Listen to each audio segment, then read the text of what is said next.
ओम नमः शिवाय शुक्र सहाय ओम नमः शिवाय गुरुजी सदा सहाय जय गुरुजी शुक्राना गुरुजी अनंतम अनंतम शुक्राना महाराज। जी आज हम पढ़ेंगे शिव महापुराण से पंचम युग खंड से अध्याय 13। अथ त्रयोदशायाः व्यास उवाच भो ब्रह्मन् भगवन् पूर्वतं श्रुतं वे ब्रह्मपुत्रं पुत्र जलन्धरमहादैत्यमवच्छिन्नवकरं प्रभु त्वं वद महाप्राज्ञं चरितं शशिमौलिना विस्तारपूर्वकं कृष्णकृत्याश्वत्थदशनमलं सूतुवाच इत्वेव व्यासं पृष्टो ब्रह्मपुत्रो महामुनिः उवाच यथाग्रं वाक्यविशारदः शरतकुमारवाच एकदा जीवशक्रो च भक्ताया परमाया मुने दर्शनं कृतिमीशास्य किलाशं जगन्दृश्य अथ गोविर्धयोग्रत्वागमनं शङ्करं प्रभुः परीक्ष्यति तयोर्जवनं स्वदर्शनमनन्तरमनो दिगम्बरो तन्मार्गमारुह्य सधृति सतां जटाबन्धेन शिरसा तिष्ठन्धोभितानम् अथ तो गुरुशक्रो च पुरवतो गमनमुदा आलोक्य पुरुषं भीममार्गमध्ये द्रुताकृतं महातेजस्विनी शान्तं जटासम्भृतामस्तकं तं महाबाहुं महोपेतं घोरं न्यायभीक्षणम् अथो पुरन्दरो पृच्छ्त्वधारीं कारेण पुरुषं त्वं स्वमार्गतं स्थितमयज्ञाशङ्करं पुरन्दरम् उवाच तस्य भोः कृत आयातः नीनां वद त्वत्वतः स्वस्थाने स्थितं शम्भो कि वन्यन्त्रगता प्रभु सनत्कुमारोवाच शङ्करेण तस्य स पुष्टिहेतु पृच्छ्रोवाच तापसः शुक्र पुनर्वृक्षो नोवाच स दिगम्बरः पुनः पुरन्दो पुच्छ लोको नामाधिपेकरं तुषीमास्मः योगी लीलारूपधरं प्रभु इत्थं पुनः पुनः पृष्ठशङ्करेण च दिगम्बरः नोवाच द्विविधज्ञानपरीक्षाया अथ चुक्रुदेव शैललोक्यगर्वितम् उवाच वचनं त्वेन त्वं निर्भीतस्य जटाधरम् इन्द्रोवाच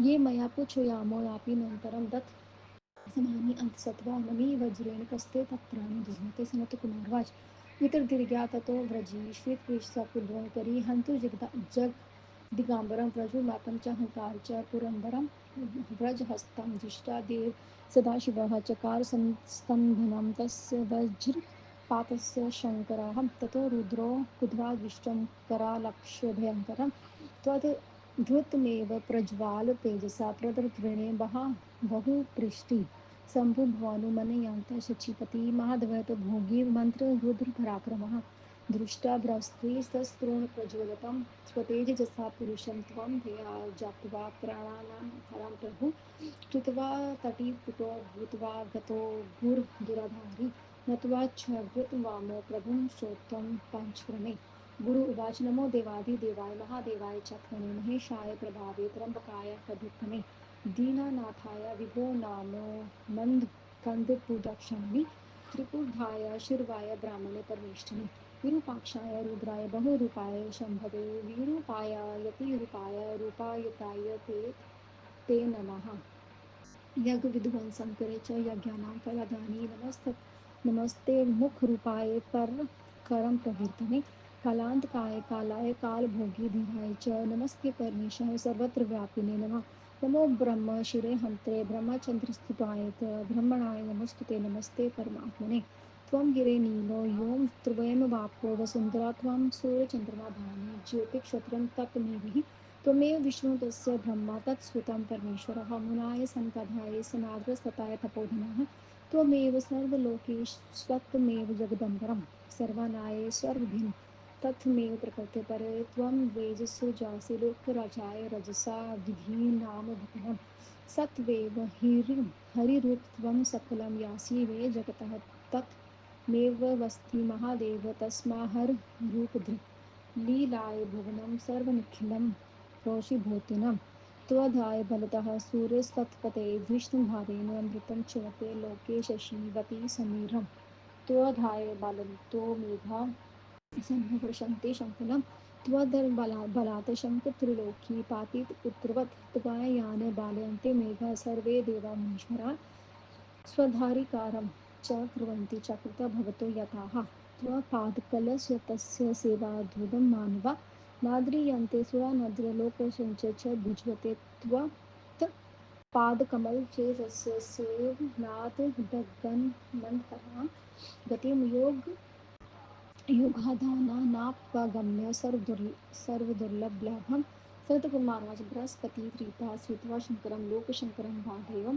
पातयासं तेषयस्य पुरन्दरं पातयित्वं च देवेशमिन्दरे नत शिरोधरं बृहस्पति उवाचद्रं प्रचलन्ति शिवं बृहस्पतिवादिनाथं महादेवं प्रणं त्वं पादयो समुद्रं च शान्तं त्वं क्रोधेन जयं तुष्टो भव महादेव परिहन्त्रं शरणागतम् अरिरेक्षं शमं यति भालेन समुद्रवं सनत्कुमारवाच इत्याकरणं गुरुं वाक्यं देवदेव महेश्वर उवाच करुणासिन्धुर्वरणे घने हन्यर्हृदया गिरः महेश्वरः क्रोधं च न स्कृता नेत्रादार्यासि बृहस्पते यथं कीकृक्षी सर्पे सन्दते निज्वते पुनः सनत्कुमारोवाच इति श्रुत्वा वाच तस्य शङ्करस्य बृहस्पति उवाच किल ख्रीस्तरूपं भव्या व्याकुलमनसः बृहस्पति उवाच हे देव भगवन्तानुकम्पासदेव हि भक्तवत्सल नमोति त्वं सत्यं कुरु शङ्करं हेतुमनस्य देवेश स्वतेजो घृतमरासि उद्वेत सर्वं भक्तानां समुद्रं पुरबरं सनत्कुमारोवाच इति युक्तो वरुणो रुद्रभक्तवत्सलनामकः प्रत्युवाच प्रसन्नं सूर्यस्य तरन्ता हेतुता शिवोवाच पीतः सुतयन्तायातः तददानं वरमुदतम् इन्द्रस्य जीवादानेन जीवते त्वं प्रथागच्छ समितो नाले योऽस्यं भालेन तत्सुरायस्व एवं तक्षायां भरेण गुरुरथेन्द्र नवपीडितं सनत्कुमारोवाच इति युक्ता त्वं करे धृत्वा स्वतेजो नीलं धृतं भालेन नेत्रा समुद्भवन्तीं पक्षी पल्लवा भवस्मामि तत्र धावयतु रुद्रो महालीलाकर प्रभु गुरुशक्तो भयमुक्तो जगन्मुक्तो सुखमुतं यदार्थगं गन्वतो दर्शनं प्रमाणतस्य वेत् धृतार्थो गुरुशुक्रो हि स्वस्थान जगतु जगतमूर्तुदा ओम नमः शिवाय। व्यास जी ने पूछा व्यास जी ने कहा हे ब्रह्मा जी के पुत्र सनत कुमार जी, मैंने सुना था कि महाप्रभु शिव जी ने महादेव जगंदर को मारा था। वह महापंडित शिव जी के इस चरित्र को आप विस्तार पूर्वक कहिए, जिनके निर्मल यश को सुनने से मन को तृप्त हो सकता है। सूत जी ने कहा। इस प्रकार व्यास जी के द्वारा पूछने पर ब्रह्मा जी के पुत्र बोलने में चतुर शांत चित्त महामुनि कहने लगे। सनत कुमार जी ने कहा, हे मुनि, एक बार देवगुरु बृहस्पति जब इंद्र भक्ति के साथ शिव जी का दर्शन करने के लिए कैलाश गए। शिव जी ने जाने कि गुरु तथा इंद्र मेरे दर्शन के लिए आ रहे हैं, ये जानकर परीक्षा के लिए सज्जनों को सदगति देने वाले शिव जी दिगंबर होकर उनके सामने रोककर सिर पर जटाजू बांध कर प्रसन्नचित होकर खड़े हो गए। उसके बाद चलते हुए गुरु और इंद्र के मार्ग में अद्भुत आकृति वाले भयंकर पुरुष में दिखे। महान तेजस्वी, शांत, सर पर जटा बांधे, दाढ़ी भव्य विस्तार वाले, विस्तार छाती वाले, भयंकर आंखों वाले, गौरवर्ण युक्त घमंडी इंद्र ने अपने मार्ग में स्थित उस शिव रूप पुरुष को न पहचान कर उससे पूछा। इंद्र ने कहा, तुम कौन हो, कहाँ से आए हो, तुम्हारा क्या नाम है, ठीक ठीक बोलो। शिव जी ने अपने आश्रम में ये ही है, ये या कहीं गए हैं। सनत कुमार जी ने कहा। इंद्र के ऐसा पूछने पर उस तपस्वी ने कुछ नहीं कहा। इंद्र ने फिर पूछा, किंतु वह दिगंबर कुछ नहीं बोले।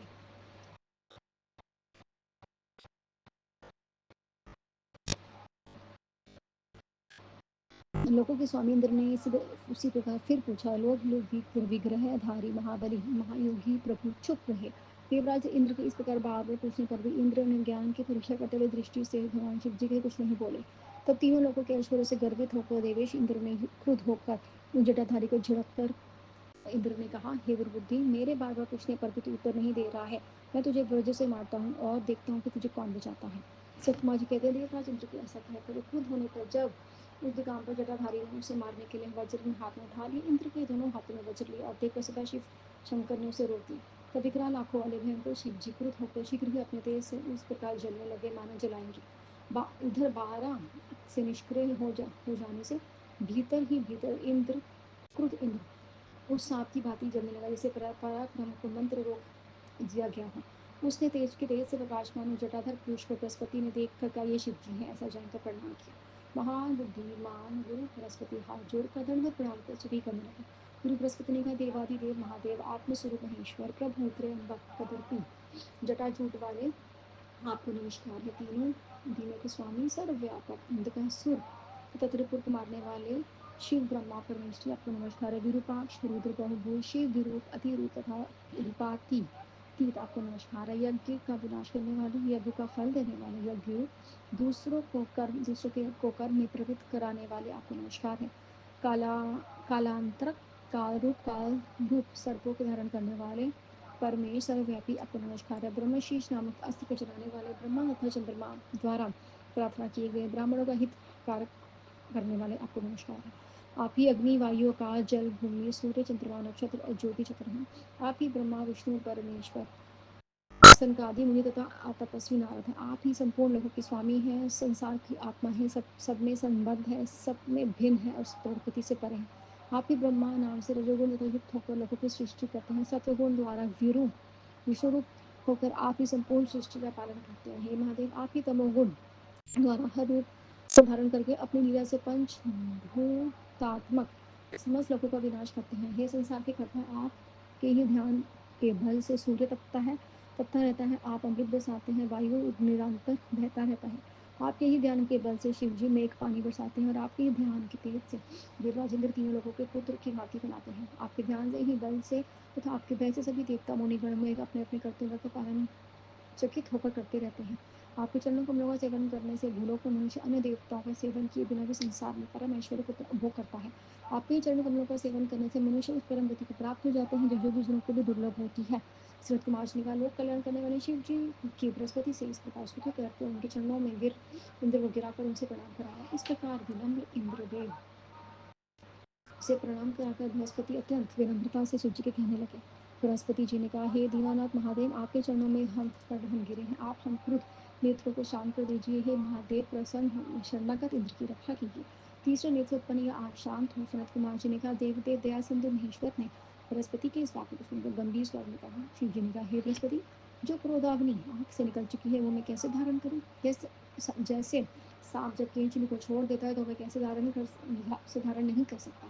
सनत कुमार जी ने कहा, बृहस्पति शिव जी की इस प्रकार को सुनकर दुखी हुए भयभीत होकर कहने लगे। बृहस्पति जी ने कहा, हे देव शिव जी, आपको सदा भक्तों पर दया करनी चाहिए। आप अपने भक्त वत्सल नाम को सत्य कीजिए। हे देवेश, आपने उस उग्र तेज को कहीं और डाल दिया। अब आप अपने सभी भक्तों को उद्धार करेंगे, अंत इंद्र का उद्धार कीजिए। सूरज कुमार जी ने कहा, बृहस्पति के ऐसा कहने पर भक्त प्रसन्न तथा भ्रष्ट कष्ट न है। शिव प्रसन्न होकर बृहस्पति से शिव जी से कहा, हे ताप, तुम्हारी स्तुति से मैं प्रसन्न हूँ, तुम्हें एक उत्तम वर देता हूँ। इंद्र जो को जीवन दान देने के कारण तुम जीव नाम से प्रसिद्ध होंगे। तीसरे नेत्र से जो ये इंद्र को मारने वाली अग्नि की उत्पत्ति हुई है उसे मैं दूर फेंक देता हूँ, जिससे इंद्र को नष्ट ना कर दे। सनत कुमार जी ने कहा, ऐसा कहकर वह अपने तीसरे नेत्र से उत्पन्न अग्नि को उन्होंने शार समुद्र में डाल दिया।